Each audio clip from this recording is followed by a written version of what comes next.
তো মেসির মুখটা আমি তোমাদেরকে ভালোভাবে দেখাচ্ছি। দেখো মুখটা দেখে তোমাদের কি পুরোপুরিভাবে মেসির মুখের মতো লাগছে সেটা অবশ্যই জানিও। 2017 সালের 12 ডিসেম্বর দিয়েগো ম্যারাডোনা এসেছিলেন কিন্তু কলকাতাতে, আর তারই যে মূর্তি, যে স্ট্যাচু সেটা দেখতে পাচ্ছ, এটা কিন্তু একদম শ্রীভূমিতে।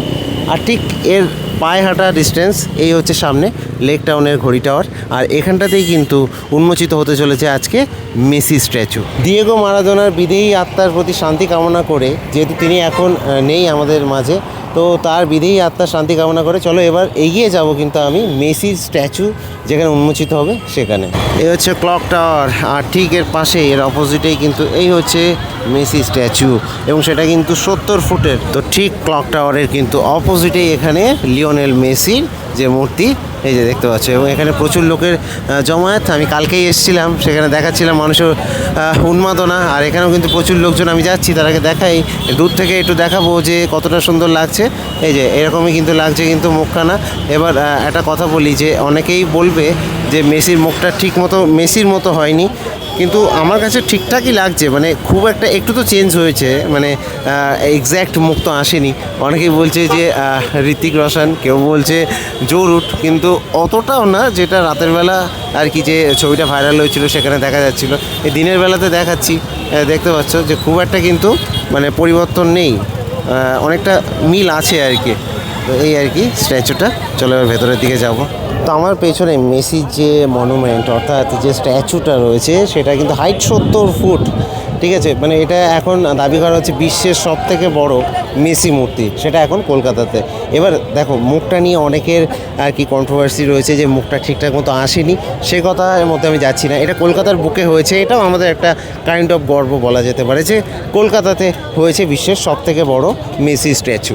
এবার ব্যাপার হচ্ছে যে কলকাতাতে এখন অনেক স্ট্যাচু তৈরি হচ্ছে, এবং রিসেন্ট যেসব স্ট্যাচু তৈরি হচ্ছে কয়েকটা স্ট্যাচুর মানে এক্স্যাক্ট রূপ আসছে না। সেটা কেন, কারিগরদেরকে টাইম দেওয়া হচ্ছে না তার জন্য, কি অন্য কারণ, সেটা তো আমি বলতে পারবো, সেটা তোমরাই বলতে পারবে ভালো করে। তো যাই হোক, ভালো লাগছে। আর এখানে কিন্তু প্রচুর সমর্থকরা আছেন, তারা কিন্তু এইভাবে ছবি তুলছে।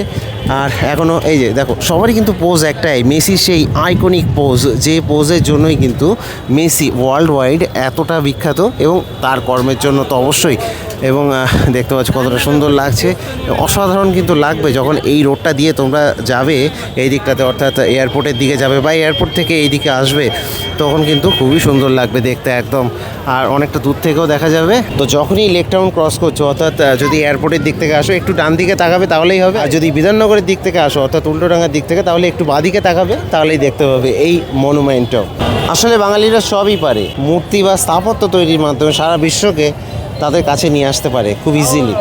আর সেটা কিন্তু মানে খেলোয়াড়দের মধ্যে যদি দেখি, তো মেসির এই মূর্তিটা কিন্তু খেলোয়াড়দের মধ্যে হয়তো সবথেকে বড় এখন বর্তমানে, এর ভবিষ্যতেও হবে। যেমন CR7 রয়েছে, তারপরে ওদিকে ব্রাজিলের কথা যদি বলি, ব্রাজিলেরও অনেকে রয়েছেন।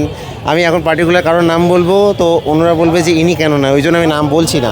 তো যাই হোক, সেটা বড় কথা না।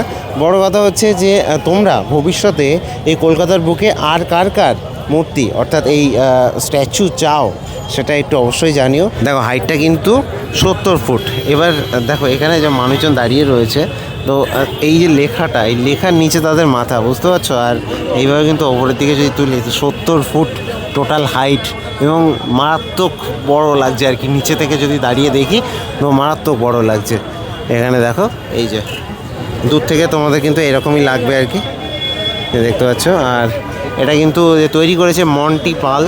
তবে আমার মনে হয় একটু টাইম নিয়ে করলে আরও সুন্দরভাবে করা যেত হয়তো। তো মেসির মুখটা আমি তোমাদেরকে ভালোভাবে দেখাচ্ছি।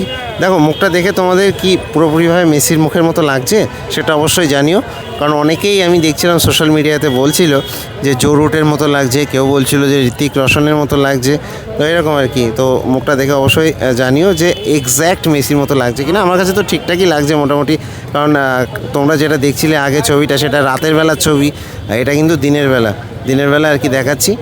একটু তো চেঞ্জেস আছে, কিন্তু ভালো করে দেখলে বোঝা যাবে যে মেসি ডান দিকে, হালকা ডান দিকে তাকিয়ে রয়েছে, তার জন্য কিন্তু এখানে এসে দেখলে বোঝা যাবে যে এটা না মেসি। তো দেখো মনুমেন্টের নিচে কিন্তু এখন সুজিত বোস, তিনি কিন্তু অনেককে আর কি টিকিট দিচ্ছিলেন। তো আপনিও পেয়েছেন টিকিট? একদম, হ্যাঁ পেয়েছি। আচ্ছা, তো মানে এটা তো সবাইকেই দেওয়া হচ্ছিল? না অনেকেই, সবাইকে নয়, সবাই যে অনেক টিকিট কম ছিল তার মধ্যে যে কজন পেয়েছে তার মধ্যে আমি একজন লাকি। কোনো ভিআইপি বা এরকম কিছু? না, কিচ্ছু না। আমি দেখছিলাম যে মানে সবাই হাত পাচ্ছে, সবাই যার হাতে যার হাতে আসছে। হ্যাঁ, আচ্ছা আচ্ছা। তো এখন কি যাবেন? একদম রেডি টু গো। তো মেসি তো বেশিক্ষণ থাকবে না, পৌঁছাতে পারবেন তো? দেখি, যাচ্ছি তো, বাইক আছে, পৌঁছে যাবো, দেখি চেষ্টা করছি। আচ্ছা, 12টা বাজে যান তাহলে। হ্যাঁ। কেমন অনুভূতি? দারুণ লাগছে। জীবনে দেখতে পাবো কিনা জানি না, যদি যাই দেখতে পাই তাহলে আরো ভালো হলো, জীবনে আরো বেশি। অবশ্যই। কোন কিসে পড়েছে দেখুন? D2 আপনার মনে হয় সম্ভবত D2-তে পড়েছে। হ্যাঁ, D2। চলে যান তাড়াতাড়ি। ওকে, থ্যাংক ইউ। অনেকেই আর কি পেয়েছে। অ্যাকচুয়ালি আমি ছিলাম এখানে, তবে আমি ভিডিও করছিলাম, বলে আমি হয়তো এটা পেয়ে যেতে পারতাম। মানে অনেকটা দিয়েছে, 15টার মতো টিকিট দিয়ে দিয়েছে এবং কাউকে এরকম বাজ বিচার করে না, দিয়ে দিয়েছে। তো যাই হোক, যারা লাকি ড্রতে বেঁধে গেছে তারা এখন বাইক নিয়ে ছুটে দৌড়াচ্ছে আর কি, যদি দেখতে পারে এক ঝলক মেসিকে। তো এখন আর এখানে থেকে লাভ নেই, এখন এখান থেকে সবাই আর কি পালিয়ে গেছে বলতে পারো। কোথায়? সেটা হচ্ছে যুব ভারতী ক্রীড়াঙ্গনে, কারণ সেখানেই কিন্তু এখন রয়েছেন ফুটবল সম্রাট লিওনেল মেসি, এবং তাকে দেখার জন্য সেখানে কিন্তু অগণিত ভক্ত সমাগম। সকাল থেকেই কিন্তু তারা সেখানে পৌঁছে গেছেন, মানে মোটামুটি 7-8টা থেকে তারা পৌঁছে গেছেন সেখানে, এবং লিওনেল মেসি কিন্তু এখন বর্তমানে সেখানেই আছেন, এবং সেখানে একটা প্রীতি ম্যাচও হচ্ছে, সেটাও তো তিনি দেখবেন। তো যে এখানে কি করে আসবেন, আমি বলে রাখি যে এই স্ট্যাচুটা দেখতে গেলে আপনাদেরকে কিন্তু সহজে আসতে হবে বিধাননগর স্টেশনে নেমে, শিয়ালদা শাখাতে বিধাননগর রোড স্টেশন, তার যে 4 নম্বর প্ল্যাটফর্মটা রয়েছে, সেই 4 নম্বর প্ল্যাটফর্ম দিয়ে বেরিয়ে কিন্তু সোজা উল্টোডাঙার দিক থেকে এসে বাঁদিকে চলে আসবেন। একদম বাঁদিকে কিন্তু সোজা শ্রীভূমি পার করেই কিন্তু এখানেই লেক টাউন। আর যদি হেঁটে আসেন তাহলে আমি বলবো মোটামুটি 1 থেকে 1.5 কিলোমিটার রাস্তা, আর যদি অটোতে আসেন তাহলে 15 টাকার মতো ভাড়া নেবে বিধাননগর রোড স্টেশন থেকে। তো যাই হোক, আপাতত এইটুকু ইনফরমেশান ছিল।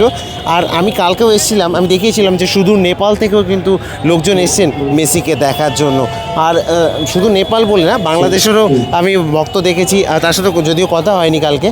তো এরকম আর কি অনেকেই কিন্তু এসছেন, এবং আমাদের দেশীয় ভক্তরা তো রয়েছেনই, এবং শুধু কি মেসি ভক্ত না, রোনাল্ডো থেকে শুরু করে বাকি অন্যান্য দেশকে যারা সাপোর্ট করে তাদেরও যে ভক্ত সমাগম, তারাও কিন্তু এসছেন মেসিকে দেখার জন্য, এবং টিকিটের জন্য হুড়োহুড়ি তো ছিলই। দেখো এখানে দেখাবো, এই যে চা কাকু, ইনিও কিন্তু মেসির মানে পুরো দস্তুর একদম জার্সি পরে চলে এসছেন। দাদা, তো তুমি কোথা দিয়ে এসছো? আমি হাবড়া থেকে। তুমি কি মেসি ভক্ত? সব মেসি নাকি আজকের জন্য? না, আমি রেগুলার আছি। আচ্ছা আচ্ছা, আমি প্রায়ই আসি। মানে মেসির জন্য কি? না, মেসির জন্য কোনো ব্যাপার নেই। আসি। এইটা ড্রেসটা আমি প্রায়ই আসি। ড্রেসটা মেসির জন্য পেলাম। আচ্ছা, দাদা দিল। দাদা দিয়েছে, শ্রীভূমি ক্লাব থেকে দিয়েছে। আচ্ছা, যেটা বলছিলাম যে এখন কিন্তু মোটামুটিভাবে শ্রীভূমি আর এই লেক টাউন এই অঞ্চলে কিন্তু মেসি জট চলছে। কারণ হচ্ছে এই স্ট্যাচুটা কলকাতার বুকে নবনির্মিত স্ট্যাচু, এবং সেই স্ট্যাচুকে ঘিরে কিন্তু কলকাতাবাসীদের মধ্যে আলাদা একটা আবেগ, শুধু কলকাতাবাসী বলেই নয়, এই পশ্চিমবঙ্গবাসীদের মধ্যে। কারণ পশ্চিমবঙ্গে তথা বলতে পারো যে গোটা বিশ্বের সবথেকে উঁচু মেসি স্ট্যাচু কিন্তু এখনই কলকাতাতে। ঠিক আছে, তো আশা করছি ভালো লাগবে। আর এবং ডিরেকশন আমি বলে দিলাম, চলে আসবে, এবং যেতে যেতেও তো দেখতে পাবে। তো আমি দিব্যজ্যোতি আপাতত সাইন অফ জানাচ্ছি এই কলকাতার লেক টাউন থেকে, এই ঘড়ি টাওয়ার থেকে, এবং মেসি মূর্তির তলদেশ থেকে। ঠিক আছে, দেখা হবে, টাটা।